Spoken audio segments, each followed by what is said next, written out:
सदाशिवसमारम्भां शङ्कराचार्यमध्यमाम् अस्मदाचार्यपर्यन्तां वन्दे गुरुपरम्पराम्।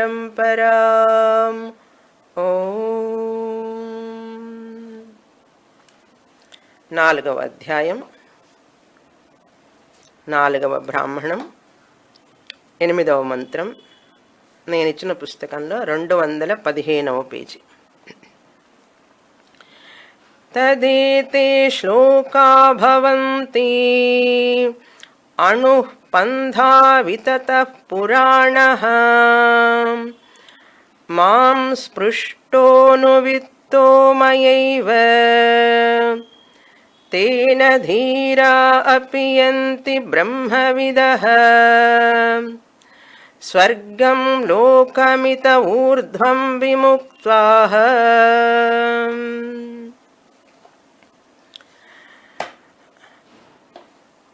ఈ యొక్క బ్రాహ్మణంలో యాజ్ఞవల్కుల వారు జ్ఞాన మార్గము యొక్క విశిష్టతని చెప్తున్నారు. నేను ఈ జ్ఞానాన్ని పొందాను అని చెప్తున్నారు. మాం స్పృష్టః, ఈ జ్ఞానాన్ని, ఆత్మజ్ఞానాన్ని నేను పొందాను గురుముఖంగా. గురువు ద్వారా నేను నేర్చుకొని శ్రవణం చేసి మననం చేసి నిధిధ్యాసనం చేసి ఈ జ్ఞానాన్ని నేను పొందాను. మాం స్పృష్టః. ఎటువంటి జ్ఞానము? అణుహు అన్నారు. అతి సూక్ష్మమైనటువంటి ఈ ఆత్మజ్ఞానము. పంథ, ఈ జ్ఞాన మార్గము. వితతః, అనేక సంప్రదాయ గురువుల చేత ఆది నుంచి వస్తున్నటువంటి, అనేక విధాలుగా వ్యాపించినటువంటి ఈ జ్ఞాన మార్గము. వితతః. పురాణః అన్నారు. ఇది ఈ మధ్య కాలంలో వచ్చినటువంటిది కాదు, చాలా పురాతనం. పురాణః అంటే సృష్టి కాలం నుంచి వస్తున్నటువంటిది.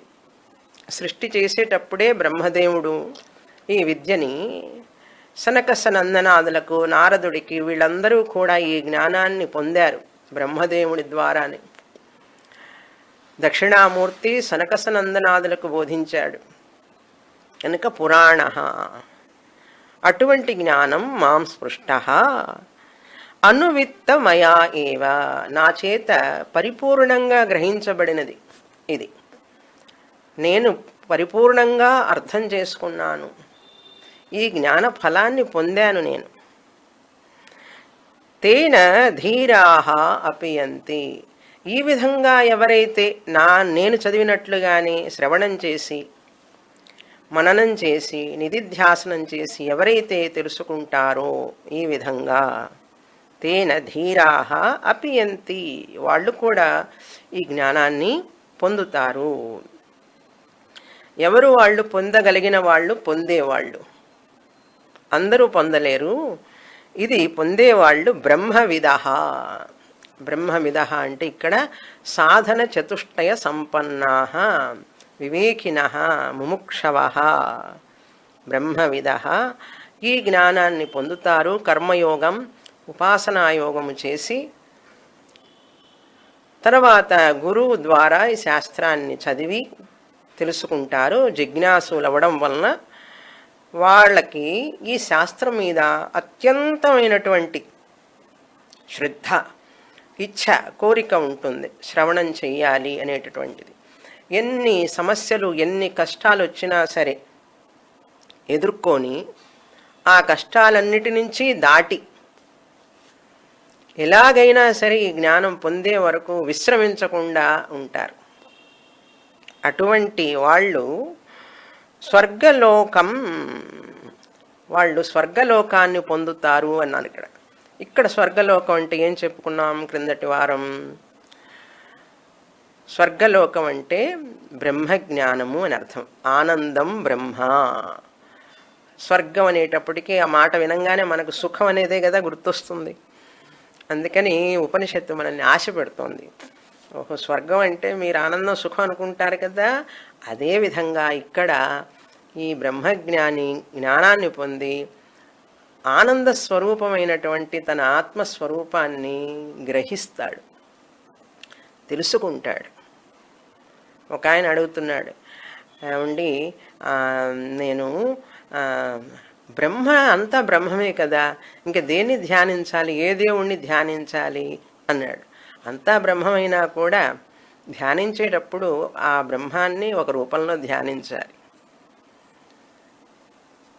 అలా ధ్యానించిన తర్వాత మనకు జ్ఞాన ప్రాప్తి కలుగుతుంది గురువు ద్వారా అని చెప్తే అనుభవం రావాలి కదా, అనుభూతి రావాలి అని అంటాడు. ఎంత వయసు అంటే 72 ఏళ్ళు.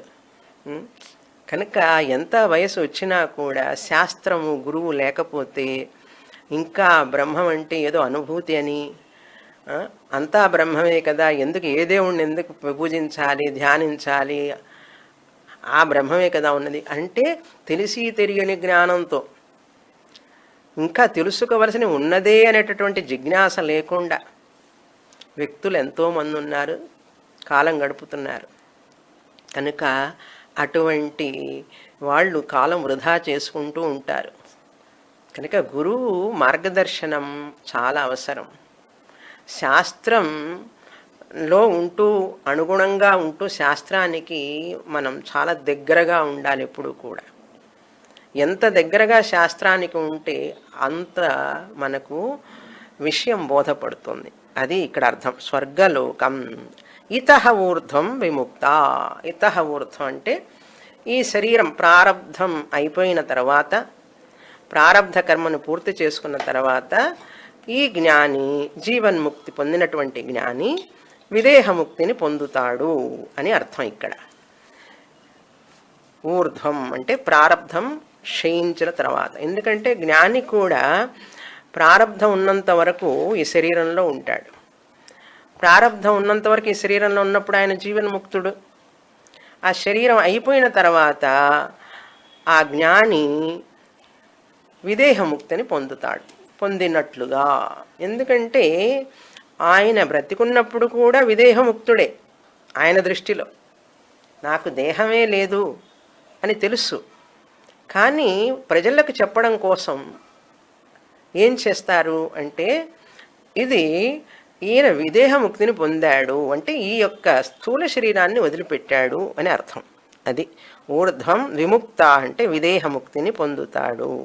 స్వర్గలోకం అంటే ఇక్కడ విదేహముక్తి అని అర్థం.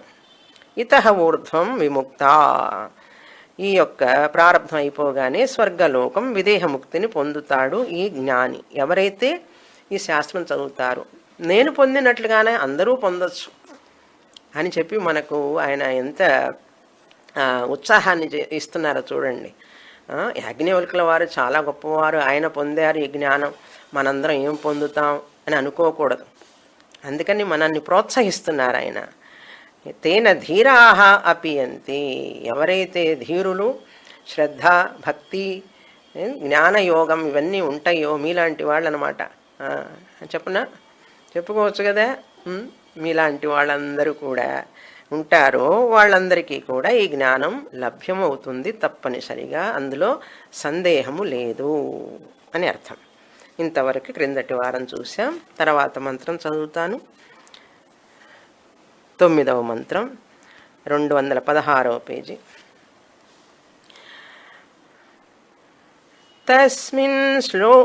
తస్మిన్ శుక్లముత నీలమాహుః పింగళం హరితం లోహితం చ ఏషః పంథా బ్రహ్మణాహానువిత్తః తేనైతి బ్రహ్మవిత్ పుణ్యకృత్యై తైజసశ్చ. పుణ్యకృత్ తైజసశ్చ అట్లా విభజించుకోవాలి. ఈ 9వ మంత్రంలో ఏం చెప్తున్నారంటే యాజ్ఞవల్కుల వారు, చాలామంది మోక్షాన్ని అనేక విధాలుగా అపభ్రంశం అంటారు దాన్ని, అంటే తప్పుగా అపభ్రంశంగా అర్థం చేసుకుంటారు. సరిగా అర్థం చేసుకోలేక మోక్షం అంటే ఏమిటి అన్నారు. వాళ్ళకి మోక్షము నీలం రంగులో ఉంటుంది, ఆకుపచ్చ రంగులో కనపడుతుందట. ఆకుపచ్చ రంగులో కనపడినా కొంచెం నీలం రంగులో ఇవన్నీ కనపడ్డప్పుడు ఇదే మోక్షం అనుకుంటారు. ఎంత మూర్ఖులు వాళ్ళు, అజ్ఞానులు అని చెప్తున్నారు. తస్మిన్, ఈ మోక్ష విషయంలో ఈ శుక్ల మార్గమునందు ఉపాసకులు, ఈ శుక్ల మార్గంలో ప్రయాణించేవాళ్ళు శుక్లం ఉత నీలం ఆహు. ఇక్కడ మనం ఉపాసన మార్గం అనగానే మనం 8వ అధ్యాయం భగవద్గీత మనకు గుర్తుంటుంది. ఈ యొక్క ఉపాసకుడు సుషుమ్నా నాడిని బ్రహ్మరంధ్రం గుండా ప్రయాణింపజేసి అది సూర్య మార్గం ద్వారా ప్రయాణిస్తుంది. ఈ సూర్య మార్గం ద్వారా ప్రయాణించేటప్పుడు అనేక రంగులు కనపడుతూ ఉంటాయి. వర్ణన చాలామంది ఆ శుక్ల మార్గం ద్వారా వెళ్ళేటప్పుడు అనేక రంగులు కనపడుతూ ఉంటాయి. అంటే ఇక్కడ వీళ్ళు ఏమనుకుంటారంటే ఆయుర్వేద శాస్త్రం ప్రకారం వాత పిత్త కఫ రక్త ఇవన్నీ శరీరంలో మనకు ఈ నరాల్లో ఈ వాత పిత్త కఫం వల్ల అనేక రంగులు ఉంటుంటాయి, రంగులు కనపడుతుంటాయి. ఆ నాడుల్లో అనేక రంగులు ఈ సూక్ష్మ నాడి వెళ్ళేటప్పుడు ఆ రంగుల్ని వీళ్ళు ఇది మోక్షంగా భావిస్తారు. అందుకని చూడండి, ఇప్పుడు చాలామంది ధ్యానంలోకి వెళ్ళినప్పుడు నేను ఆ రంగులు చూస్తున్నాను, ఈ రంగులు చూస్తున్నాను, నాకు అవి కనపడుతున్నాయి, ఇవి కనపడుతున్నాయి అని చెప్తారు. ఇవన్నీ కూడా అది వినంగానే అవతల వాళ్ళకి ఏమనిపిస్తుంది, నాకేం కనపట్టలేదు, రంగులు ఆకుపచ్చ రంగు కనపట్టలేదు, ఎరుపు రంగు కనపట్టలేదు, సరిగ్గా చేయడం లేదేమో నేను ధ్యానం అనే భావన వస్తుంది. ఏమండి, వాళ్ళు ఆ ధ్యానం చేసేవాళ్ళు వాళ్ళు ఎంత భ్రమలో వేస్తారంటే మనల్ని వేదాంతం చదువుకునే వాళ్ళని కూడా భ్రమలో పడేస్తారు. వాళ్ళకి మనం మన జ్ఞానాన్ని అర్థమైన దాన్ని వాళ్ళకి చెప్పడం పోయి మనం వాళ్ళు చెప్పే మాటలను మన మీద ప్రభావాన్ని చూపిస్తాయి. చూసారా, అంత గొప్పగా వర్ణిస్తారని అర్థం. వాళ్ళు అంత చక్కగా వర్ణిస్తారు. నాకు ఈ అనుభవం వచ్చింది, ఆ అనుభవం వచ్చింది, ధ్యానం చేసేటప్పుడు నేను ఎక్కడికో తేలిపోయినాను గాలిలో, ఆ గాలిలో తేలిపోతున్నప్పుడు నాకు ఎన్నో ప్రకాశంగా రంగురంగులు కనపడ్డాయి, అవి ఇవి చెప్తుంటే మనమైతే ఇంకా ఐస్ అయిపోతాం అవి వింటూ ఉంటే. ఎంత బాగా చెప్తున్నారు చూసారా. మనకేముంది, శాస్త్రం క్లాసులో కూర్చుంటే స్వామిని మాట్లాడుతూ ఉంటారు, మనం వింటూ ఉంటాం, ఏం అనుభవం రావడం లేదే మనకు అని అనిపిస్తుంది అప్పుడప్పుడు. మీకు కాదనుకోండి, కొంతమందికి అనిపించవచ్చు. ఏముంది మీ స్వామిని మాట్లాడేది, రోజు క్లాస్కి వెళ్తావు, నువ్వు అక్కడ వింటావు, ఏం వింటావు, ఏం అనుభవం వస్తున్నది నీకు అన్నారు. అంటే ఇప్పటికీ కూడా పెద్ద పెద్ద చదువుకున్న వాళ్ళు కూడా జ్ఞానం అంటే ఏదో అనుభవం రావాలి, ఆ అనుభవంలో మనకి ఏదో ఒక ప్రకాశం కనపడాలి, ఆ ప్రకాశంలో అనేక రంగులు కనపడాలి, ఇట్లా అనుకుంటూ ఉంటారు, ఇలాంటి భావనలో ఉంటారు. అదంతా కూడా భ్రమ అని చెప్తున్నారు ఈ మంత్రంలో. చూడండి, తస్మిన్ శుక్లం అంటే తెలుపు రంగు, ఉత నీలం లేకపోతే నీలం రంగు, ఆహుహు అని చెప్తుంటారు చాలామంది. ఈ రంగులో ఉంటుంది, ఆ రంగులో ఉంటుంది అని. పింగళం హరితం. పింగళం అంటే ఇక్కడ గచ్చకాయ రంగు, గ్రే కలర్ అంటారు. అంటే పొగ ఎట్లుంటుంది రంగు అట్లా గ్రే కలర్. పింగళం. హరితం ఆకుపచ్చ రంగు, లేకపోతే లోహితం రక్తం అంటే ఎరుపు రంగు. ఏషః పంథ బ్రహ్మణ హానువిత్త. ఈ విధంగా ఆలోచిస్తూ ఉంటారు చాలామంది. ఇది సరి అయినది కాదు. కానీ మన జ్ఞాన మార్గానికి మోక్షంలో ఏ రంగులు ఉండవు. ఏషః పంథ, ఈ జ్ఞాన మార్గానికి బ్రహ్మణ హానువిత్త. హ అనువిత్త. హ అంటే నిజంగా చెప్పాలంటే, బ్రహ్మణ అంటే ఇక్కడ బ్రాహ్మణులు అని అర్థం. బ్రాహ్మణులు అంటే ఎవరు?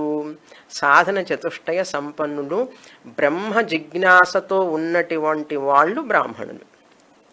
బ్రహ్మాన్ని తెలుసుకోవాలి, బ్రహ్మమును పొందాలి, నేను బ్రహ్మగా నేను ఉండాలి అని గ్రహించాలనుకున్న వాళ్ళంతా బ్రాహ్మణులు. వాళ్ళని ఇక్కడ బ్రహ్మణ హ అనువిత్త. ఇది నిజమైన మోక్ష మార్గంలో తేన ఏతి బ్రహ్మవిత్ పుణ్యకృత్ తైజసశ్చ. ఇప్పుడు ఈ 3 పదాలకి మనం అర్థం తెలుసుకోవాలి. బ్రహ్మవిత్ అంటే బ్రహ్మజ్ఞాని అవుతాడు ఈ వ్యక్తి. పుణ్యకృత్, పుణ్యకృత్ అంటే కర్మయోగము చేసినటువంటి వ్యక్తి, ఆంతరంగికమైనటువంటి మానసిక వృద్ధి కోసం కర్మయోగం చేసి ఒక రిలీజియస్ లైఫ్, దేవుడు, దైవం, పూజ, నిష్ఠ, అనుష్ఠానం అలా ఉన్నటువంటి వ్యక్తి పుణ్యకృత్. అలా ఉండడం వలన ఏమైంది? సాధన చతుష్టయ సంపత్తిని పొందాడు. కనుక పుణ్యకృత్ అంటే జన్మ జన్మల పుణ్య పరిపాకం వలన ఆ గురువు, శాస్త్రం అనే ఈ రెండిటి మీద ఆ ఈశ్వర భక్తి అనేటువంటిది మనల్ని గురువు దగ్గరికి తీసుకెళ్ళి దించుతుంది.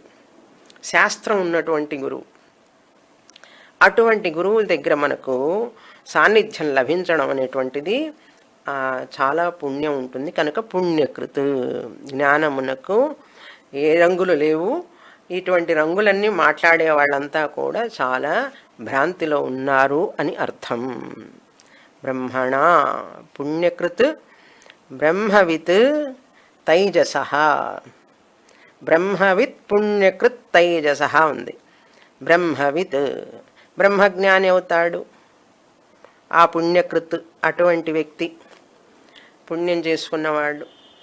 అందుకని ఎటువంటి ప్రతిబంధం లేకుండా శాస్త్రం గురుముఖంగా వినడం అనేదే జన్మ జన్మల పుణ్యం. అది మన శరీరం సహకరించాలి, మన ఇంద్రియాలు సహకరించాలి, మనకి ఎన్నో విషయాలు సహకరించాలి. అంటే గురువుగారికి సహకరించాలి, నాకు సహకరించాలి, ఇద్దరికి సహకరించి ఆ శాస్త్రాన్ని నేను జీర్ణం చేసుకోవాలి. ఇవన్నీ జరిగినప్పుడు పుణ్యకృత్. తైజస, తైజసశ్చ అంటే సాత్విక గుణప్రధానం కలిగినవాడు అని అర్థం. ఇక్కడ తైజస అంటే ప్రకాశం అని అర్థం, వెలుగు, సాత్విక ప్రధానుడైనటువంటి వాడు. సత్వాత్ సంజాయతే జ్ఞానం. కృష్ణ పరమాత్మ చెప్పాడు కదా, ఏమండి సత్వగుణం ఉండాలి ముందు ముఖ్యంగా. అందుకని సాత్విక ఆహారం తిన్న వాళ్ళకి సత్వగుణం వస్తుంది. సత్వగుణం ఉన్న వాళ్ళకి త్వరగా జ్ఞానం వస్తుంది. గురువు శాస్త్రం ఉన్నంత మాత్రాన మనలో తమోగుణం పోకపోతే, రజోగుణం పోకపోతే మనకు ఈ యొక్క శాస్త్రం వంటబట్టదు. 2 క్లాసులు వింటాం, 3 క్లాసులు వింటాం, తర్వాత మానేస్తాం. ఎందుకంటే రజోగుణం తమోగుణం లాగి పారేస్తుంటాయి మనల్ని అవతలికి. క్లాసు నుంచి, క్లాసు మీద ఒక రుచి ఉండదు, వేరే దేని మీదనో ఉంటుంది రుచి వాళ్ళకి. ఎందుకండి నాకు క్లాస్ మీద అంత ఇంట్రెస్ట్ రావడం లేదంటే ఏం చేస్తాం? సత్వగుణం ఇంకా పెరగలేదు అని అర్థం. ఎందుకంటే సత్వగుణం పెరిగిన వాళ్ళకి క్లాసే ప్రధానం, గురువు శాస్త్రమే ప్రధానంగా ఉంటే వాళ్ళు సత్వగుణ సంపన్నులని అర్థం. ఇంకా శాస్త్రం వినాలని లేదు, శాస్త్రం ఎందుకో అంత రుచించడం లేదు అన్నాడు అనుకోండి, ఇంకా ఉన్నది రజోగుణం తమోగుణం అని అర్థం. అది ఇక్కడ అర్థం. తైజసశ్చ అంటే సత్వగుణ ప్రధానుడై కర్మయోగం చేసి పుణ్యకృత్యుడైనటువంటి బ్రహ్మవిత్ జ్ఞాన మార్గానికి ఈ యొక్క రంగులన్నీ ఉండవు. ఎటువంటి రంగులు కనపడవు, కనపడకూడదు. ఏదన్నా కనపడిందంటే కళ్ళు ఒకసారి చెకప్ చేయించుకోవాలి మనం, ఐ స్పెషలిస్ట్ దగ్గరికి వెళ్ళి. అండి ఎవరైనా అనుభవాన్ని గురించి మాట్లాడుతుంటే, మోక్ష అనుభవాన్ని గురించి ఈ చెవిలో విని ఈ చెవిలో వదిలిపెట్టండి. ఒకవేళ వినవలసి వస్తే, అసలు ఫస్ట్ వినకూడదు. ఒకవేళ వినవలసి వస్తే, ఎందుకంటే తప్పించుకోలేము. కొంతమంది మాట్లాడుతుంటే ఏం చేస్తాం మరి, తప్పించుకోలేనప్పుడు ఏం చేయాలి? ఈ చెవిలో విని ఈ చెవిలో వదిలిపెట్టేసి పాపం అని చెప్పి అనుకోండి, అంతే. అంతేకాని ఆ వ్యక్తులు చాలా బాగా మాట్లాడతాండి, ఫ్లవరీ లాంగ్వేజ్ అంటారు దాన్ని, స్వీట్గా మాట్లాడతారు, మనల్ని ఐస్ చేసేస్తారనమాట. మన దగ్గర జ్ఞానం లేకపోతే సరిగ్గా ఎవరైనా ఐస్ చేస్తారు. మన దగ్గర జ్ఞానం ఉన్నదనుకోండి, వివేకంతో కూడినటువంటి శాస్త్ర జ్ఞానం ఉంటే మనల్ని ఎవరు చెలింపజేయలేరు. అందుకని భగవంతుడు కూడా మనల్ని పరీక్ష చేస్తుంటాడు, వాళ్ళని మన కోసమే పంపిస్తుంటాడు. మనం ఎంత పటిష్టంగా ఉన్నామా లేదా అని చెప్పి చూడటం కోసం మన కోసం పంపిస్తుంటాడు ఆయన, మనల్ని టెస్ట్ చేస్తుంటాడు. అంటే స్థాణు నిఖనన న్యాయంలాగా షేక్ చేస్తుంటాడు అప్పుడప్పుడు. అప్పుడంతా తెలుస్తుంది మన సంగతి ఏమిటో, మనం ఎక్కడున్నామో మనకు తెలుస్తుంది. కనుక ఈ యొక్క మంత్రానికి తాత్పర్యం ఏమిటంటే, మోక్ష మార్గంలో జ్ఞాన మార్గమే మోక్ష మార్గం. మార్గం అంటే ఏదో ఒక పంథ, మార్గం అంటే ఏదో రోడ్డులాగా ఉంటుంది, మౌంట్ రోడ్ లాగానో పెద్ద రోడ్డు, ట్రంక్ రోడ్డు లాగా అనుకోకూడదు. ఇక్కడ మార్గం అంటే ఏమిటి? ఇక్కడ సాధన, శ్రవణ మనన నిధిధ్యాసనము ద్వారా పొందినటువంటి జ్ఞానంలో, ఈ జ్ఞానమునందు, ఆత్మజ్ఞానమునందు ఎటువంటి రంగులు కనపడవు. వాళ్ళు మాట్లాడేటటువంటి, ఉపాసకులు మాట్లాడేటటువంటి, సూక్ష్మ నాడి ద్వారా ప్రయాణించేటటువంటి, బ్రహ్మరంధ్రం గుండా వెళ్ళేటటువంటి, సూర్య మార్గంలో వెళ్ళేటటువంటి వాళ్ళు మాట్లాడేటటువంటి రంగులు మన జ్ఞాన మార్గంలో ఉండవు, ఉండకూడదు అవి. కనుక అలా ఎవరైనా మాట్లాడుతున్నారంటే అసలు రంగులతో నీకేంటి పని? ఎందుకు రంగులతో నీకేంటి పని? ఆకుపచ్చ రంగో, పసుపు రంగో, తెలుపు రంగో ఎందుకు అసలు? ఇంకా రంగుల మీద ధ్యాస ఏమిటి అసలు? బ్రహ్మలోకానికి వెళ్ళినా కూడా అక్కడ ఏం చెప్పాం మనం? బ్రహ్మలోకానికి వెళ్ళినా కూడా అక్కడ బ్రహ్మగారి దగ్గర కూర్చొని చదవాల్సిందేనని చెప్పాం కదా. ఇదే ఉపనిషత్తులు చదవాల్సిందే, భగవద్గీత చదవాల్సిందే. బ్రహ్మలోకానికి వెళ్ళడం మోక్షం కాదు, బ్రహ్మ దగ్గర కూర్చోవడం మోక్షం కాదు. ఆయన దగ్గర చదివి క్రమముక్తిని పొందడమే మోక్షం. ఆ క్రమముక్తి కూడా ఏమిటి? అక్కడ జీవన్ముక్తి. అక్కడ బ్రహ్మలోకంలో అతను పొందాడు అంటే ఆ ఉపాసకుడు జీవన్ముక్తి. అది అక్కడ. ఇక్కడ ప్రయాణించాడు కాబట్టి క్రమంగా వచ్చింది కాబట్టి క్రమముక్తి అన్నాం. క్రమముక్తి అయినా సరే జ్ఞానం ద్వారానే రావాలి. మళ్ళీ చెప్తాను, క్రమముక్తి అయినా కూడా జ్ఞానము ద్వారానే రావాలి అనే విషయాన్ని గుర్తుపెట్టుకోండి. స్వామిని గారు నాకు జీవన్ముక్తి వస్తుందో రాదో కానీ క్రమముక్తి పొందుతానేమో నేను అని ఎవరైనా స్టూడెంట్స్ చెప్తుంటారు నాకు. వచ్చి ధైర్యంగా మాట్లాడతారులేండి కొంతమంది, చాలా ధైర్యంగా. మంచిదే, ధైర్యంగా మాట్లాడడం చాలా సంతోషం. కానీ ఇటువంటి విషయం కాదు. నాకు క్రమముక్తి వస్తుందేమోలేండి. అట్లాంటి వాళ్ళకి ఏం చెప్పాలి? నాయన క్రమముక్తి అయినా సరే నా నుంచి ఎస్కేప్ అయినా కూడా బ్రహ్మదేవుడి నుంచి ఎస్కేప్ కాలేవు. అక్కడైనా సరే జ్ఞానం పొందాల్సిందే అని అర్థం. తర్వాత మంత్రం చదువుతాం, 10వ మంత్రం.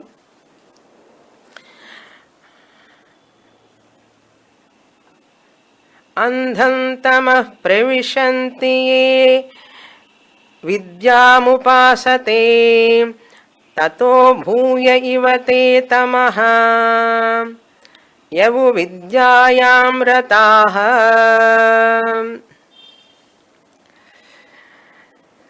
ఈ మంత్రం ఈశావాస్యోపనిషత్తులో వస్తుంది. అంటే అక్కడక్కడ కొన్ని పదాలు మాత్రం మారతాయి. 9వ మంత్రం ఈశావాస్యోపనిషత్తులో మనం చూసాం ఈశావాస్యోపనిషత్తు చాలా వివరంగా. ఇక్కడ ఈ అజ్ఞానుల గురించి నిందిస్తున్నారు. ఏ వ్యక్తులైతే సకామ కర్మం చేస్తారో, పాండిత్యాన్ని మాత్రమే పొందుతారో, పొంది అదే గొప్ప అని అనుకుంటూ ఉంటారు. అటువంటి వాళ్ళని ఇక్కడ యాజ్ఞవల్కుల వారు నిందిస్తున్నారు. అంటే ఋగ్వేద మంత్రం మనం చదివేవన్నీ కూడా ఇప్పుడు ఋగ్వేద మంత్రాలు. ఈ మంత్రాలు ఋగ్వేదంలో చెప్పబడినాయి. ఈ యొక్క అంధం తమః అంటే అనేకమైనటువంటి, అంధం అంటే ఇక్కడ చీకటి అని అర్థం, లిటరల్ మీనింగ్. చీకటిని ఏ విధంగా చేసుకోవాలి? అజ్ఞానము అని అర్థం. తమః అంటే చీకటి, అంధం తమః అంటే ఇక్కడ సూపర్లేటివ్ డిగ్రీ. తమ అంటారు చూసారా, అంటే కటిక చీకటి అంటాం చూసారా, ఆ కటిక చీకటి అని అర్థం. ప్రవిశంతి అంటే నిజంగా కటిక చీకటిలో ప్రవేశిస్తాడని కాదు అర్థం. కటిక చీకటి అంటే ఏమిటి? ఆధ్యాత్మిక ఉన్నతి లేకుండా ఇంకా పతనం అవుతాడు మనిషి అని అర్థం.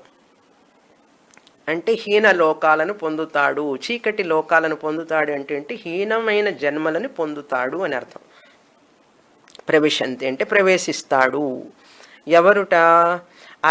ఏ అవిద్యాముపాసతే, ఏ తర్వాత అక్కడ రెండులాగా ఉంది చూడండి మార్క్, అక్కడ మనం విభజిస్తే ఏ ప్లస్ అవిద్యాం ఉపాసతే, ఎవరైతే సకామ కర్మలు చేస్తారో, ఇక్కడ సకామ కర్మలు చేసేవాళ్ళని నిందిస్తున్నారు. అంటే ఇప్పుడు చూసారా, ఏది పూజ చేసినా గుడికి వెళ్ళినా దేని కొరకో వెళతారు, ఏదో సంకల్పం ఉంటుంది మనసులో. ఇక్కడ వీసా బాలాజీ అని చెప్పి హైదరాబాద్లో ఆయన ఉన్నారు, వీసా బాలాజీ. ఈ వీసా పొందడం కోసం ఇప్పుడు అమెరికాలో ఉన్నటువంటి తెలుగు వాళ్ళందరూ ఆయన్ని దర్శించని వాడు లేరు. వీసా బాలాజీ దగ్గరికి వెళ్ళి తమిళనాడు నుంచి కూడా వెళ్తారండి వీసా పొందడం కోసం, గ్రీన్ కార్డు పొందడం కోసం, అమెరికా సిటిజన్షిప్ కోసం. చూసారుగా ఇప్పుడు అమెరికా పరిస్థితి ఎట్లా ఉందో. ఇటువంటి అమెరికాకి వెళ్ళాలని ఆ వీసా బాలాజీ దగ్గరికి వెళ్ళి ఆ కార్డు మీద ఇట్లా ప్రెస్ చేయాలి, బటన్స్ లాగా చేస్తూ ప్రదక్షిణాలు చేస్తారు. ఏం భక్తి అంటారు ఆ బాలాజీ, ఆయన్నే వీసా బాలాజీగా మార్చేశారు. చూసారా ఎంత గొప్పవాళ్ళు భక్తులు. భక్తులు చాలా గొప్పవాళ్ళు. ఆయనకి టైటిల్ ఇచ్చేసాం మనం, వీసా బాలాజీ అని టైటిల్ ఇచ్చాం. ఆయన పేరు ఒరిజినల్గా బాలాజీ. ఈ సర్నేమ్ ఎవరిచ్చారండి? ఆయన తెచ్చుకున్నాడా, మనం ఇచ్చామా? మనమే ఇచ్చాం. అంటే ఈ సకాములు అంటే సకామం, కామంతో ఏదో ఒకటి పొందాలని కోరికతో ఉన్నవాళ్ళు ఈ యొక్క టైటిల్ ఇచ్చారు ఆయనకి. అంటే చూడండి ఎంతమంది వెళ్ళి ఉంటే, ఎంతమందికి వీసా వచ్చి ఉంటే ఆయనకి వీసా బాలాజీ అని టైటిల్ వచ్చి ఉంటుంది. లేదా పద్మభూషణ్, పద్మవిభూషణ్ అని టైటిల్ ఇచ్చినట్టుగా పాడేవాళ్ళకి, అట్లాగే దేవుడికి కూడా మన టైటిల్ ఇచ్చేస్తున్నాం అనమాట. దీనికంటే ఇంకేం కావాలి మనకు? తార్కాణం ఉదాహరణ సకామ భక్తులకి నిదర్శనం ఇది వీసా బాలాజీ. ఎందుకు వచ్చాడు ఆయన ఇప్పుడు మనసులో? ఏం చేస్తాం, వస్తాడు. కనుక ఈ సకామ భక్తి ఏ అవిద్యాముపాసతే, ఇక్కడ అవిద్య అంటే సకామ ఉపాసన. ఉపాసతే తతో భూయ ఇవతే తమః. ఇప్పుడు ఈ సకామ ఉపాసన చేసేవాళ్ళు అంధం తమః ప్రవిశంతి.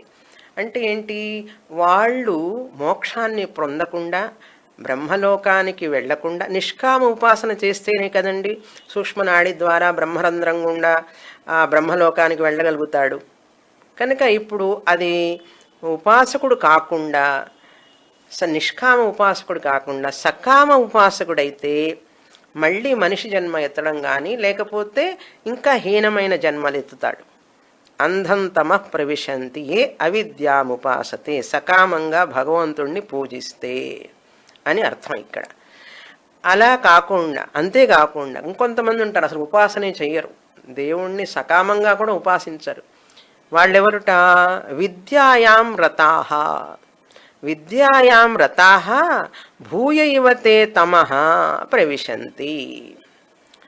ఇక్కడ విద్యాయాం రతాః అంటే పాండిత్యం మాత్రమే, క్వాలిఫికేషన్స్, చదువు చదువు చదువు చదువు చదువుతూనే ఉంటారు, పరీక్షలు రాస్తూనే ఉంటారు. ఋగ్వేదం యజుర్వేదం సామవేదం పండిత్యం పొందుతారు. ఋగ్వేది యజుర్వేది సామవేది. అది కాకపోతే వ్యాకరణ పండితుడనో, మీమాంస పండితుడనో, తర్క పండితుడనో. ఇప్పుడు అవన్నీ మనం వినం, ఎందుకంటే మన రేంజ్లో ఎవరండి ఎంబీఏలు, ఎంటెక్లు, బీటెక్లు. ఆ ఫారిన్ వెళ్ళాడు, ఫారిన్ రిటర్న్, అక్కడ చదివాడు, ఇక్కడ చదివాడు, మా అమ్మాయి లండన్లో చదివింది, మా అబ్బాయి ఆస్ట్రేలియాలో చదివాడు, ఇవన్నీ ఇప్పుడు అనమాట. అది విద్యాయాం రతాః అని అర్థం. అవి చెప్పుకోవాలి. ఇప్పుడు మనకు తెలిసిన అవే కదా డిగ్రీలు. శిక్షా, కల్పం, వ్యాకరణం, నిరుక్తం, ఛందస్సు, పాండిత్యం. అంటే సకామంగా పూజలు, యజ్ఞాలు, యాగాలు చేయటం కూడా లేకుండా ఓన్లీ స్కాలర్షిప్ అని అర్థం. Only scholarship. ఎంతసేపు పుస్తకాలు పుస్తకాలు చదువుతూనే ఉంటాడు. దేవుడు లేదు, దైవం లేదు, ఉపాసన లేదు, పూజ లేదు, పునస్కారం లేదు. పోనీ సకామంగా కూడా చేస్తాడంటే అది లేదు, నాకు అసలు దేవుడు అంటే నమ్మకమే లేదు అంటాడు. అంటే విద్య మీదనే ప్రాధాన్యం అనమాట. ఇంకా అప్పుడు పుస్తకాల పురుగు అంటారు చూసారా, అట్లనమాట. ఇట్లా కొంతమంది ఉంటారు పుస్తకాల పురుగని, వాళ్ళకి ఇంకా ప్రపంచమే కనపడదు. ఇంకా ఏదో సాధించాలి, ఏదో డిగ్రీలు పొందాలని చెప్పి సమయాన్నంతా కూడా గడుపుతూనే ఉంటారు. చూడండి, చాలామంది ఉద్యోగం చేస్తూ కూడా ఇంకా ఇంకా చదువుతున్న వాళ్ళు ఉంటారు డిగ్రీల కోసం, చాలా డిగ్రీలు పొందాలి. అదొక వాళ్ళకి ఇంట్రెస్ట్, వాళ్ళకి ఇంట్రెస్ట్. అది వాళ్ళని విద్యాయాం రతాహ అన్నారు. అంటే ఓన్లీ పాండిత్యం కోసం మాత్రం చదివేవాళ్ళు భూయ ఇవతే తమ ఇంకా ఇంకా చీకటి లోకాలకి వెళతారు అన్నారు. అది అర్థం ఇక్కడ. ఊ అంటే మళ్ళీ అని అర్థం. యా ఊ అని చూసారా, ఏ ఊకు ముందు కనుక యా అని ఉంటే దాన్ని ఏగా మార్చుకోవాలి, ఏకార లోపం. ఇక్కడ ఊ అని అచ్చుండటం వల్ల య ఊ అనున్నది ఏ విద్యాయాం రతాహ భూయ ఇవతే తమః య ప్రవిశంతి. య అంటే మళ్ళీ, ఏ అంటే ఎవరైతే, ఊ అంటే మళ్ళీ, అంటే మళ్ళీ తిరిగి ఇంకా చీకటి లోకాలకు వెళతారంటే ఏమిటి, మనిషి జన్మ కంటే కూడా హీనమైన జన్మను పొందుతాడు అని అర్థం. ఇంకా హీనమైన జన్మ అంటే ఏమిటండి, పశువు పక్షి క్రిమి కీటకాదులు ఉన్నాయి కదా చాలా, ఎన్ని జీవరాశులు ఉన్నాయి, ఆ జీవరాశుల్లో ఏదో ఒకటిగా పుడతాడు. కనుక మనిషి జన్మ ఎత్తి ఉపనిషత్తు చెప్తాను చూడండి, మనిషి జన్మ ఎత్తి ఇంత అరుదైనటువంటి మానవ జన్మ ఇచ్చిన తర్వాత కూడా నువ్వు ఈ ఆహారం, నిద్ర, ఈ భయం, ఈ మైథునం, వీటితోనే నీ కాలం గడుపుతున్నావు. క్వాలిఫికేషన్లు కాస్త కొన్ని సంపాదించుకోవడం, ఇదే ఆ జీవితం అంటే అని చెప్పి నేను చెప్పడం లేదండి, ఉపనిషత్తే నిందిస్తున్నది వాళ్ళని. విద్యాయాం రతాహ భూయ యువతి అంటే మనుష్యలోకం మనుష్యుల కంటే హీనమైన లోకం. కనుక మనిషి జన్మ ఎత్తడం మళ్ళీ ఏదో గొప్ప కాదండి. మళ్ళీ వచ్చే జన్మ కూడా నేను మనిషిగానే పుడతాను అంటే ఏదైతే పెద్ద గొప్ప కాదు. మళ్ళీ మనిషిగా పుడితే ఏమిటి, మళ్ళీ వ్యాధి, మళ్ళీ ముసలితనం, మళ్ళీ దుఃఖము బాధలు ఇవన్నీ పడాలి కదా. కనుక మనిషి జన్మ ఎత్తడం కూడా అది కూడా ఒక బంధమే అనే విషయాన్ని మనం తెలుసుకోవాలి. తర్వాత అంధంతమః అంటే సకామ ఉపాసకులైతే ఎక్కడికి వెళ్తారని చెప్పాము, స్వర్గలోకానికి వెళతారని చెప్పాం. స్వర్గలోకానికి వెళ్ళినా ఏమిటి, మళ్ళీ అక్కడి నుంచి క్రిందికి రావాల్సిందే పుణ్యం అయిపోయిన తర్వాత. అది అంధంతమః అంటే స్వర్గలోకము అని అర్థం. ఇక భూయ యువతే తమః అంటే స్వర్గలోకం పొందకుండా విద్యారతాహ పాండిత్యం మాత్రమే ఉన్నవాళ్ళు, అసలు పూజ పునస్కారం లేనటువంటి సకామ భక్తి కూడా లేనటువంటి వాళ్ళు హీనమైన మనుష్య జన్మాన్ని కూడా పొందరు. స్వర్గలోకము లేదు, మనుష్య జన్మము లేదు, ఇంకే జన్మ ఉంటుంది, ఏదైనా జన్మ కావచ్చు, అట్లాంటి హీన జన్మలు పొందుతారు అని అర్థం. తర్వాత మంత్రం చదువుతాం, 11వ మంత్రం. అనందానామతే లోకాః అంధేన తమసావృతాః తాంస్తే ప్రేత్యాభిగచ్చంతి అవిద్వాంసో బుధో జనాః. ఒక కరెక్షన్ ఉంది, బుధే అని ఉన్నది మీ పుస్తకంలో, బుధో అని రాసుకోండి. ఇది కూడా ఈశావాస్యంలో మనం చూసాం. ఈ మంత్రం కూడా ఈశావాస్యోపనిషత్తు శుక్ల యజుర్వేదీయ మంత్రోపనిషత్తు.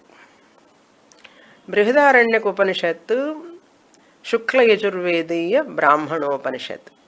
ఈ విషయం మనము ఈశావాస్యం చదివేటప్పుడు చెప్పాను, బృహదారణ్యక ఆరంభంలో చెప్పాను.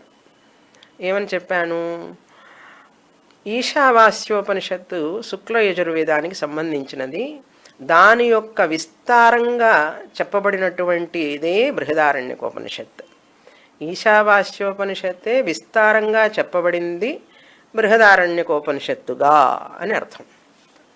బ్రాహ్మణోపనిషత్తు అంటే పారాగ్రాఫ్లుగా ఉంటాయి. ఇక్కడ ఈ యొక్క శ్లోకాలేమో ఋగ్వేద నుంచి తీసుకోబడినాయి, కానీ బ్రాహ్మణాలంటే పారాగ్రాఫ్గా ఉంటాయి మంత్రాలు. ఈశావాస్యోపనిషత్తులనేమో శ్లోకాల రూపంలో ఉంటాయి. అది మంత్రోపనిషత్తుకి బ్రాహ్మణోపనిషత్తుకి భేదం. మనం ముండకోపనిషత్తు మంత్రోపనిషత్తు, ప్రశ్నోపనిషత్తు బ్రాహ్మణోపనిషత్తు. అది అలాగే ఇక్కడ కూడా. అందుకని ఈ యొక్క ఈశావాస్యోపనిషత్తు యొక్క విస్తారంగా చెప్పటమే కదా ఈ ఇందులో కూడా. కనుక ఈ మంత్రాలు కూడా ఈ శ్లోకాలు కూడా ఈశావాస్యోపనిషత్తుకి సంబంధించింది. అనందానామతే లోకాః. ఇటువంటి ఆర్తభక్తులు, అర్థార్థి భక్తులు, అదే ఒక శ్లోకం ఉంది. ఆ శ్లోకం ధాతుర్లోకో సాధితో వా తతకిం విష్ణోర్లోకో వీక్షితో వా తతకిం శంభోర్లోకో సాధితో వా తతకిం ఏన స్వాత్మ సాక్షాత్కృతో భూత్. నేను ఎంత సాధించినా ఎన్ని చేసినా కూడా నేను బ్రహ్మలోకానికి వెళ్ళాను, ధాతుర్లోకం వెళితే ఏమిటి, విష్ణుర్లోకం, విష్ణులోకం, వైకుంఠానికి, వీక్షితోవా తతఖ్యం, సో వాట్, శంభోర్లోకో సాధితోవా, కైలాసానికి వెళ్తానంటాడు. నేను కైలాసానికి వెళ్తా, వైకుంఠానికి వెళ్తానంటే సో వాట్, తతఖ్యం ఏన స్వాత్మ, ఎవరి చేతనైతే ఆత్మ జ్ఞానం పొందబడదో,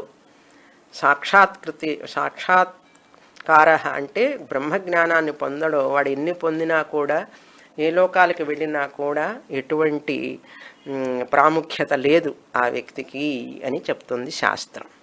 కనుక మనం ఆత్మజ్ఞానంలో జ్ఞాన మార్గం యొక్క విశిష్టతను తెలుసుకోవాలి. నేను చెప్పాను, ఈ మంత్రాలన్నీ కూడా జ్ఞాన మార్గాన్ని గురించి మనకు బోధిస్తున్నాయి.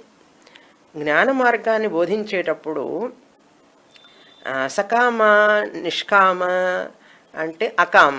ఇప్పుడు వాళ్ళు పాండిత్యం మాత్రమే పొందేవాళ్ళు హీనలోకాలని చెప్పాం. లేక సకామం చేసేవాళ్ళు స్వర్గలోకానికి వెళ్ళి మళ్ళీ మనుష్య జన్మ ఎత్తుతారని చెప్పన్నాం. మళ్ళీ నిష్కామ ఉపాసన చేసేవాళ్ళు క్రమముక్తి పొంది అక్కడైనా సరే వాళ్ళు జ్ఞానాన్ని పొందాలి అని చెప్పాం.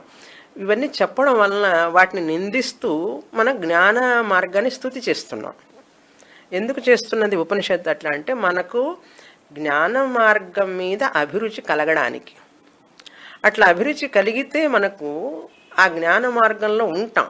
జ్ఞాన మార్గంలో ఉండడం అంటే ఏమిటి, శ్రవణం చేస్తాం, సరిగా చేస్తాం. సరిగా శ్రవణం చేయడం చాలా ముఖ్యం. ఏదో శ్రవణం చేయడం కాదు, అది కూడా దానికి కూడా ఒక పద్ధతి ఉన్నది. ఏమి వినాలి, ఏది వినాలి, ముందు వెనుక అవన్నీ చూడాలి. చూసి దానికి పద్ధతిగా మనం అనుసరిస్తే జ్ఞానాన్ని పొందుతాం. లేకపోతే గుడుగుడు గుంజం గుండె రాగంలాగా అక్కడక్కడే తిరుగుతూ ఉంటాడనమాట మనిషి. ఎన్ని చదివానండి, ఏమీ రాలేదండి, ఎట్లా వస్తుంది? చదవలసిన విధంగా చదవాలి. ఎంత చదివినా ఎంత నేర్చినా కూడా మనకు అర్హతాన్ని సంపాదించుకోవాలి మొదట. అది అనందానామతే లోకాహ. ఎటువంటి లోకాలకు వెళతారు చెప్తున్నారు. తమసావృత అంటే అక్కడ తమస్సుతో నిండి ఉంటుంది అని అర్థం. తమస్సుతో కూడినటువంటి ఈ కేవల అధ్యయనం చేసేవాళ్ళు, పాండిత్యం మాత్రమే సంపాదించేవాళ్ళు వెళ్ళేటటువంటి లోకాలకి ఆనందా అంటే సుఖం అనేటువంటిది ఉండదు. దుఃఖమే ఉంటుంది కానీ సుఖం అనేది ఉండదు, అది అర్థం. నంద అంటే సుఖం, అనంద ఆపోజిట్ అనమాట. నందకి అనంద అంటే అన్హ్యాపీనెస్ అంటారు, దుఃఖము. ఆనంద అంటే మోర్ హ్యాపీనెస్, చాలా ఆనందం అని అర్థం. నంద అనంద ఆపోజిట్ వర్డ్స్ అనమాట. నంద అంటే సంతోషం, సుఖం, హ్యాపీనెస్. అనంద అంటే అన్హ్యాపీనెస్. ఆనంద అంటే మోర్ హ్యాపీనెస్. అటువంటి ఆనందం లేనటువంటి అటువంటి హీన జన్మను పొంది, అంటే ఆధ్యాత్మికంగా ఎటువంటి ఆస్కారము లేనటువంటి మనుష్య జన్మ ఎత్తినా కూడా ఒక మంచి కులంలో పుట్టడం, మంచి సంస్కారవంతుల ఇదిలో పుట్టడు సకామం చేసేవాడు. పాండిత్యం మాత్రమే పొందినవాడు మరీ హీన లోకాలకు వెళ్తాడు. కనుక దుఃఖభూయిష్టమైనటువంటి లోకాలకే వెళ్తాడు. అనందానామతే లోకా అంధేన తమసావృతా. అంత చీకటి మయం అంటే అజ్ఞానంతో నిండి ఉంటుంది. చూడండి, ఇప్పుడు లోకంలో కూడా మూర్ఖులు ఎంతమంది ఉన్నారు, ఎంతమంది మూర్ఖులు. వాళ్ళకి అర్థం కాదు, మనం చెప్పినా అంతకంటే అర్థం కాదు. అటువంటి మూర్ఖులు ఉన్నారు ప్రపంచంలో, మనం చూస్తున్నాం. కనుక గుడికి వెళితే అన్ని భౌతికమైనటువంటివే కోరుకుంటారు వాళ్ళు. ఎటువంటి భగవంతుడి కోసం భక్తితో పూజించేవాళ్ళు చాలా అరుదు. కనుక అటువంటి వాళ్ళు అబుధ అన్నారు. అబుధ జనా. అబుధ అంటే ఇక్కడ కర్మయోగ అజ్ఞానం. అసలు కర్మయోగం అనేటువంటిది కూడా లేదు. కర్మయోగం అంటే తెలుసు కదా, ఈశ్వరార్పణ బుద్ధ్యా కర్మకురు ప్రసాద బుద్ధ్యా ఫలం స్వీకురు. నిష్కామ కర్మ చేయడమే కర్మయోగం. అటువంటి కర్మయోగ జ్ఞానం లేని వాళ్ళు అని అర్థం. అబుధ అంటే ఆధ్యాత్మిక చింతన లేక ఆత్మ అజ్ఞాన పరులు అని అర్థం. అబుధ జనా. ఆ జనులు అంధేన తమసావృతా, తమోగుణం వలన గ్రిడ్డి వారితో సమానంగా ఉన్నవారు అని అర్థం. అంధేన అంటే గుడ్డి వాళ్లతో, తమసావృతా తమోగుణం వలన గ్రుడ్డివారిలాగా. అందుకని మన సంప్రదాయంలో శాస్త్ర అధ్యయనం అనేటువంటిది ఒక పంచమహాయజ్ఞాలలో ఒకటి. ఏమిటది అంటే ఋషి యజ్ఞం ఆర్ బ్రహ్మయజ్ఞం. శాస్త్రం చదవడమే ఋషి యజ్ఞం అన్నారు. అటువంటి ఋషి యజ్ఞం చెయ్యడం అనేటువంటిది సాధ్యం కాదు ఆ మనుషులకి, ఆ లోకాలలో. ఎందువల్ల హీనమైనటువంటి జన్మని పొందారు కనుక. ఋషి యజ్ఞం చేయడానికి కూడా, శాస్త్రాధ్యయనం చేయడానికి కూడా ఎంతో పుణ్యం చేసుకొని ఉండాలి. కనుక ఇప్పుడు ఏం చేస్తున్నామో అని చెప్పి విషయ భోగాల కోసం వెంపర్లాడకూడదు మనిషి. అందుకని అసూర్యా నామతే లోకాహ అంధేన తమసావృతాహ అని చెప్పి ఈశావాస్యోపనిషత్తులో చూసాం మనం 3వ మంత్రంలో. అసురులు అంటే ఎవరు? అసుషు రమంతే ఇది అసురాహ అని చెప్పాను. అసుషు అంటే ఇంద్రియ భోగాలలో రమించేవాళ్ళు, రమించాలని అనుకునేవాళ్ళు, వాళ్ళంతా అసురులేనండి. మనిషి రూపంలో ఉన్న అసురులు ఎవరైనా సరే ఇంద్రియ భోగాలే ప్రధానం. కావో పీవో మజాకరో అలా అనుకునే వాళ్ళందరూ కూడా అసురులే. అసురులు అంటే ఎక్కడో క్రొత్తగా డిఫరెంట్గా ఉండరండి. మనిషి రూపంలోనే ఉంటారు, స్టైల్గా ఉంటారు. ఆ స్టైల్గా ఉంటారు, చాలా స్టైల్గా ఉంటారు. కానీ లోపల వాళ్ళ యొక్క జ్ఞానం సున్నా అని అర్థం. వాళ్ళకి ఎటువంటి విచక్షణ ఉండదు. ఇదే కఠోపనిషత్తులో కూడా చెప్పబడింది. అవిద్యాయామంతరే వర్తమానాః స్వయం ధీరాః పండితం మన్యమానాః. మేమే గొప్పవాళ్ళం, మేమే చదువుకున్న వాళ్ళం, మేమే పండితులం. దంద్రమ్యమాణాః పర్యంతి మూఢాః అంధేనైవ తమసావృతాః యథాంధాః. 1 to 5లో ఫస్ట్ చాప్టర్లో 2nd వల్లిలో 5వ మంత్రం కూడా ఇదే విధంగా చెప్తుంది. మనుషులు మేమెంతో గొప్పవాళ్ళం అని చెప్పి అనుకుంటుంటారు. వాళ్ళంత మూర్ఖులు మరొకళ్ళు లేరు. అందుకని మన యొక్క దేశంలో, మన సంస్కృతిలో ఎంత చదువుకున్నవాడు, ఎంత పాండిత్యం ఉన్నా కూడా మనం విలువేమో. మనం ఎవరికి విలువిస్తాం? ఇక్కడ అన్నీ పరిత్యాగం చేసి సర్వసంగ పరిత్యాగులైనటువంటి జ్ఞానులకి, మహాత్ములకి ఇక్కడ మనం విలువనిస్తాం. ఎందుకంటే వాళ్ళు అన్నీ వదిలిపెట్టారు. ఎటువంటి భోగాలు మాకు అవసరం లేదని చెప్పి వదిలిపెట్టారు. అటువంటి వాళ్ళకి విలువనిచ్చేటటువంటి భూమి ఇది. ధనవంతులకిను భోగలాలసులకి కాదు ఇక్కడ ఇచ్చేది. అటువంటి వాళ్ళకే కదండి ఇస్తున్నారన్నారు. ఎవరు ఇస్తున్నారు? మూర్ఖులు ఇస్తారు. అజ్ఞానులు, మూర్ఖులు అటువంటి వాళ్ళకి ప్రాధాన్యత ఇస్తారు. వివేకవంతులు, చక్కటి మార్గంలో చదువుకున్న వాళ్ళు ఎవ్వరూ కూడా వాళ్ళకి విలువివ్వరు.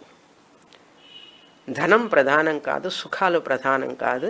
కానీ మోక్షం అనే దానికోసం ఎవరైతే ప్రయత్నిస్తాడో వాళ్ళే అని అర్థం ఇక్కడ.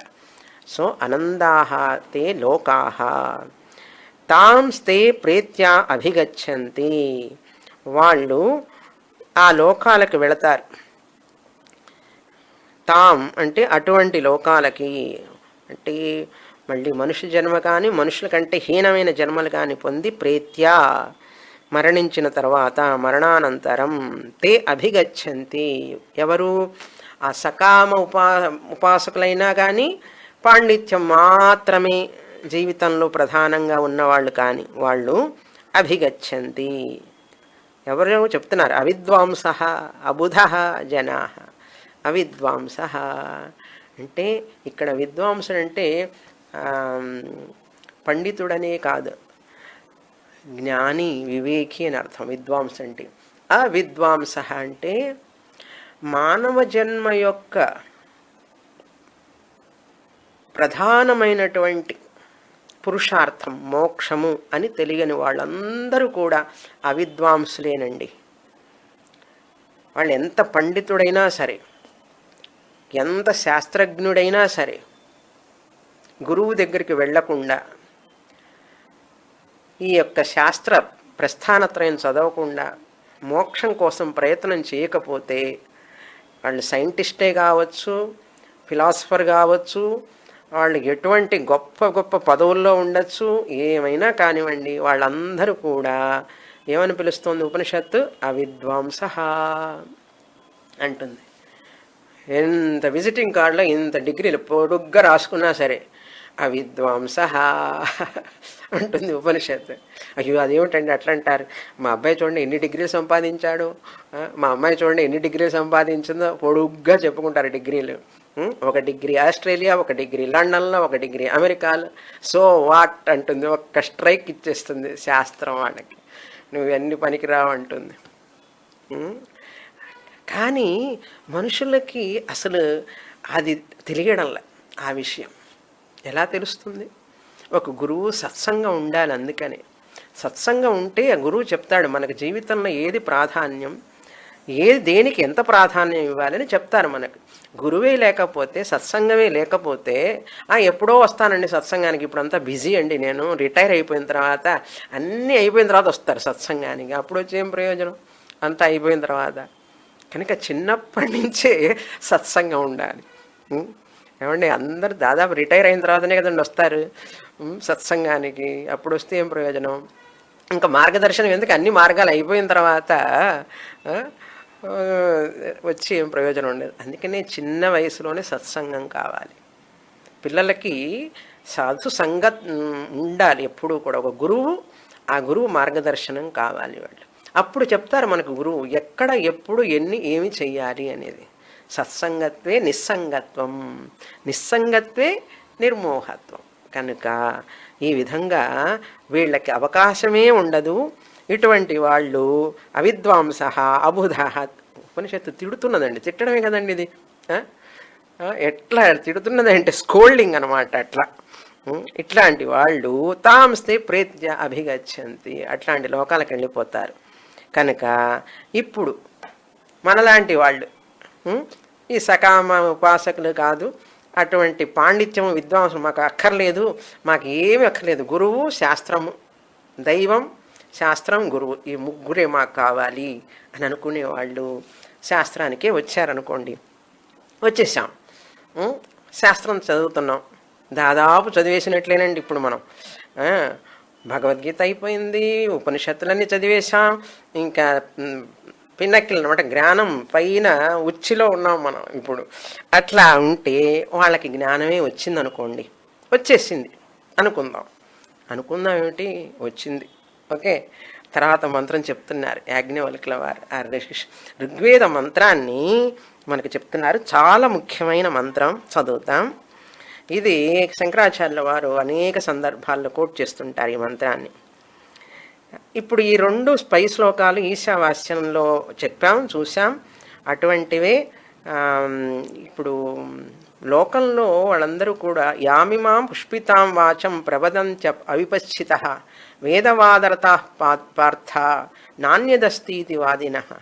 వాళ్ళందరూ చాలా స్వీట్గా మాట్లాడుతుంటారు లోకంలో. వాళ్ళు నువ్వేమిటి పిచ్చిదానిలాగా క్లాస్లో కూర్చొని ఏమిటి వేదాంతం ఇదంతా అని చెప్పి మనల్ని చూసి నవ్వుతుంటారు వాళ్ళు, లోకంలో జనాలు. మనం వాళ్ళందరినీ చూసి మనం నవ్వుతుంటాం మనసులో, బయటికి నవ్వం మనం. అట్లా అనమాట, అట్లా ఉంది లోకం. మనం ఏం చేస్తాం, వాళ్ళు మెజారిటీ, మనం మైనారిటీలో ఉన్నాం. అటువంటి వాళ్ళందరినీ నిందించిన తర్వాత ఇప్పుడు మన హీరో జ్ఞానం మార్గాన్ని ఎంచుకున్నటువంటి మోక్ష మార్గమే నాకు ప్రధానం అనుకున్నటువంటి, గురు శాస్త్రమే ప్రధానం అనుకున్నటువంటి వ్యక్తికి జ్ఞానం వచ్చేసింది. అలా వచ్చినప్పుడు ఈ మంత్రం చెప్తున్నది, చదువుతాను. ఆత్మానం చేద్విజానీయాత్ అయమస్మీతి పూరుషః కిమిచ్చన్ కస్య కామాయ శరీరమను సంజ్వరేత్. ఇది చాలా చాలా ముఖ్యమైన మంత్రం. విద్యారణ్య స్వామి వారు పంచదశిలో కూడా అనేక సార్లు ఈ మంత్రాన్ని గురించి చెప్తారు. ఆత్మానం, ఆత్మను, తన ఆత్మస్వరూపం, నేను జీవాత్మని, పరమాత్మనే, నేను పరమాత్మ కంటే వేరు కాదు. ఆత్మానం, తన ఆత్మస్వరూపాన్ని విజానీయాత్ చేత్, తెలుసుకున్నాడనుకోండి. ఒకవేళ తెలుసుకుంటే, ఎందుకంటే చేతని ఎందుకు చెప్తున్నారంటే చాలా కష్టం తెలుసుకోవడం, అంత తేలిక కాదు, చాలా చాలా కష్టం. జన్మజన్మల సుకృతం అండ్ శాస్త్ర పఠనం, శాస్త్రమాత అనుగ్రహం, గురు అనుగ్రహం, దైవానుగ్రహం, ఆత్మకృప ఇవన్నీ ఉండి సహకరిస్తే ఈ జీవితంలో గనక జ్ఞానం పొందితే, విజానీయాత్ చేత్, ఎటువంటి జ్ఞానం అది? అయం అస్మి ఇతి. అయం అంటే ఇక్కడ అహం అని చెప్పుకోవాలి. అహం అస్మి పూరుషః. ఏ వ్యక్తి అయితే నేను ఆ పరమాత్ముడైనటువంటి స్వరూపం నేనే అని తెలుసుకుంటాడో, అయమస్మి, అహమస్మి, అహం బ్రహ్మ అస్మి అని ఎవరైతే తెలుసుకుంటారో అటువంటి వ్యక్తి కిమిచ్చన్ కస్య కామాయ, ఇంకేం కోరుకుంటాడు అంటే తన ఆత్మస్వరూపం అని తెలుసుకున్న తర్వాత అహంకారం మిథ్య అని తెలిసిపోతుంది. అహంకారం అంటే చిదాభాస, చిదాభాస అంటే జీవుడు. అసలు ఈ జీవుడు ఎక్కడున్నాడు? పరమాత్మ కంటే వేరుగా ఉన్నాడా?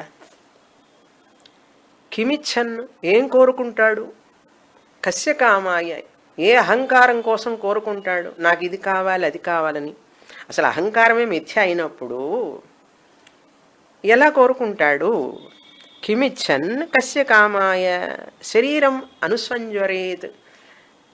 ఇక్కడ అనుజ్వరం అంటే, అనుసంజ్వరేత్ అంటే ఇక్కడ మానసిక జ్వరం అని అర్థం. మనసులో ఉన్నటువంటి విపరీతమైన కోరికలు, కామాలు అనేవి జ్వరం. అది పొందాలి, ఇది పొందాలి, ఇది చేయాలి, అది చేయాలి, అన్నీ పొందానండి, కానీ ఏదో ఒక ఆందోళన, ఆతృత, కంగారు మనసులో. ఇదంతా కూడా మానసిక జ్వరం. మామూలుగా మనకు ఒక జ్వరమే తెలుసు, శారీరక జ్వరం. టెంపరేచర్ పెరిగిందంటే, కాస్త టెంపరేచర్ వస్తే కూడా భయం, ఇది కరోనా ప్రాబ్లం కదా ఇప్పుడు ఎక్కడ చూసినా కూడా. కాస్త దగ్గు వచ్చినా భయమే, కాస్త జ్వరం వచ్చినా భయమే. ఇవన్నీ శారీరక జ్వరాల గురించి మనం విన్నాం. కానీ మానసిక జ్వరం అనేటువంటిది బాధాకరమైనటువంటిది, మహాబాధని కలిగించేటటువంటిది మానసిక జ్వరం. శారీరక జ్వరం అయినా కూడా ఏదో ట్యాబ్లెట్ వేసుకుంటాం, కాసేపు రెస్ట్ తీసుకుంటాం, తగ్గిపోతుంది, కషాయం తాగుతాం. కానీ మానసిక జ్వరానికి మందువే లేదు, శాస్త్రం తప్ప. కనుక శాస్త్రంతో కూడినటువంటి గురువు, శాస్త్రంతో కూడిన గురువు అండి. అంటే అందరి గురువులు మన మానసిక జ్వరాన్ని పోగొట్టలేరు. మానసిక జ్వరం అనేటువంటిది శరీరం అనుసంజ్వరేత్, అతని మనస్సుని, ఈ జ్ఞాని యొక్క మనస్సుని ఏది కూడా బాధింపచెయ్యదు. కిమిచ్చన్ కస్య కామాయ అన్నారు ఇక్కడ. కిమిచ్చన్, ఏ కోరిక, ఏ కోరికలు కోరుకుంటాడు అని అర్థం. అంటే ఏమీ కోరుకోడు అని అర్థం. ఇక్కడ కిమ్ అనేది ఆక్షేపార్థే కిమ్. ఏం కోరుకుంటాడని చెప్పి లిస్ట్ ఏమైనా చెప్తారంటే ఏమీ లేదు. అది ఆక్షేపార్థ అంటే ఏ కోరికలు ఉండవు అని అర్థం. ఏ కోరికలు కోరుకుంటాడు అని క్వశ్చన్ మార్క్. దానికి ఆన్సర్ ఏంటి? ఏ కోరికలు కోరుకోడు అని అర్థం. ఏ కోరికలు ఉండవు. తర్వాత కస్య కామాయ, ఎవరి ప్రయోజనం కొరకు కోరుకుంటాడు? అసలు కోరుకోవాలన్నా కూడా స్థితప్రజ్ఞుడు ఉన్నాడు. ప్రజహాతి యదా కామాన్ సర్వాన్ పార్థమనోగతాన్ ఆత్మన్యేవాత్మనా తుష్ట. అటువంటి వ్యక్తి ఎవరి ప్రయోజనం కోసం కొరకు ఏమి కోరుకోగలడు అంటే ఇక్కడ అర్థం ఏంటి? శంకరాచార్యుల వారు ఎలాబొరేట్గా భాష్యం రాస్తారు. ఇక్కడ కోరికలు వచ్చేది మనస్సులో. మనస్సు అనేటువంటి దాంట్లో అహంకారం, నేను, నాది అనేటువంటి అహంకారం ఉన్నప్పుడే, దానికి సత్యత్వాన్ని ఇచ్చినప్పుడు మాత్రమే మనిషిలో అపూర్ణత ఉంటుంది. అపూర్ణత ఉన్నవాడే నేను అది పొందాలి ఇది పొందాలని కోరుకుంటాడు. అది పొందాలి ఇది పొందాలని కోరుకోవడానికి కోసం ప్రయత్నం చేస్తాడు, కర్మలు చేస్తాడు. మళ్ళీ ఈ అహంకారం అనేది, ఈ అపరిపూర్ణత లేకపోవడం వలన మనిషి జ్ఞానిలో ఈ అహంకారం అనేటువంటిది మిథ్యాని తెలియడం వలన ఇంకా ఎవరి కోసం ఏ కోరికలు కోరుకుంటాడు? కోరుకోడు అని అర్థం. కిమిచ్చన్ కస్య కామాయ శరీరం అనుసంజ్వరేత్. మన క్రిందటి మంత్రాలు చదివాం. యహ అకామః నిష్కామః ఆప్తకామః ఆత్మకామః అన్నాడు. ఎవరైతే ఆత్మను కోరుకుంటాడో అతను ఆప్తకాముడవుతాడు, అన్ని పొందినవాడే అవుతాడు. అన్ని పొందడం వలన అకాముడవుతాడు, ఎటువంటి కామాలు ఉండవు ఆయనకి. నిష్కామ, ఇవన్నీ కూడా ఈ జ్ఞానికి ఆభరణాలు లాంటివి. ఈ లక్షణాలన్నీ కూడా అహంకారం అనేటువంటిది ఇంకా అక్కడ ఉన్నా కూడా వ్యావహారికంగా అహంకారం అనేది ఆభాసమే. శారీరక పనులు చేసుకోవడం కోసం ఉన్న అహంకారం ఉంటుంది, కానీ అది ఎటువంటి బాధని ఇవ్వదు. ఎలాగైతే నేనే పరమాత్మని అన్ని జీవాత్మల రూపంలో ఉన్నాను అని తెలుసుకుంటాడు. ఇప్పుడు నిద్రపోయేటప్పుడు మనమే కదండి కలకంటాం. కలకనేటప్పుడు నేనే వేకర్నే డ్రీమర్గా మారతాను. కానీ ఏమిటి అక్కడ డ్రీమర్గా అయినప్పుడు వేకర్ని నేను మర్చిపోయి అక్కడ బాధపడుతుంటాను. కానీ ఇక్కడ జ్ఞానం పొందిన తర్వాత నేనే ఈ జాగ్రత్త పురుషుడిగా, స్వప్న పురుషుడిగా, సుషుప్త పురుషుడిగా 3 అవస్థల్లో నేనే ఉన్నాను. అన్ని శరీరాలలోనూ నేనే ఉన్నాను. పరమాత్మనైన నేను ఈ జీవభావం, జీవత్వం, అహంకారం అన్నీ కూడా సత్యం కాదని తెలిసిపోతుంది. ఉన్నా కూడా, శరీరంలో ఉన్నా కూడా అవి సత్యం కాదని తెలిసిపోతుంది. ఈ జ్ఞానంతో ఉంటాడు. అందుకని జ్ఞానం ఇచ్చే బలం ఏది ఇవ్వలేదు ప్రపంచంలో. జ్ఞానం ఇచ్చేటటువంటి శక్తి, మానసిక దృఢత, ఈ అనుజ్వరం అనేటువంటిది ఉండదు మనిషిలో. తస్య శరీరం అనుసంజ్వరేతి. ఏ కోరిక కోసం ఈ మానసిక జ్వరాన్ని పొందుతాడు అన్నాడు. అందుకని జ్ఞాని ఎప్పుడు ఆనందంగా ఉంటాడు. ఆనందో బ్రహ్మీతి వ్యజానాత్ ఆనందాధ్యేవ ఖల్విమాని భూతాని జాయంతే. అటువంటిది నిజస్వరూపం అంది. అట్లాంటి స్వరూపాన్ని మర్చిపోయి ఒక భార్యగా, తల్లిగా, తండ్రిగా అనుకొని భ్రాంతిలో పడి దిగులు పడుతున్నాడు అజ్ఞాని. ఎట్లాగైతే జాగ్రత్త పురుషుడు కలగనేటప్పుడు తాను మర్చిపోయి ఆ కలలో బాధపడుతుంటాడో, మనం కూడా అంతే. ఆత్మస్వరూపం తెలియనంత వరకు కూడా ఈ జాగ్రత్త పురుషుడిని ఈ నేను అని సత్యం అనుకుంటుంటాడు మనిషి. కనుక శాస్త్రం అనేది మనకు ఒక అద్భుతమైనటువంటి శక్తిని ఇచ్చేటటువంటిది. ఆ జ్ఞానం ద్వారా మనం ఆనంద స్వరూపంగా, అలా బ్రహ్మస్వరూపంగా ఉండగలుగుతాం. వచ్చే వారం చూస్తాం మిగతా మంత్రాలు. ఓం పూర్ణమదః పూర్ణమిదం పూర్ణాత్ పూర్ణముదచ్యతే పూర్ణస్య పూర్ణమాదాయ పూర్ణమేవావశిష్యతే. ఓం శాంతి శాంతి శాంతి. హరి ఓం. శ్రీ గురుభ్యో నమః. హరి ఓం.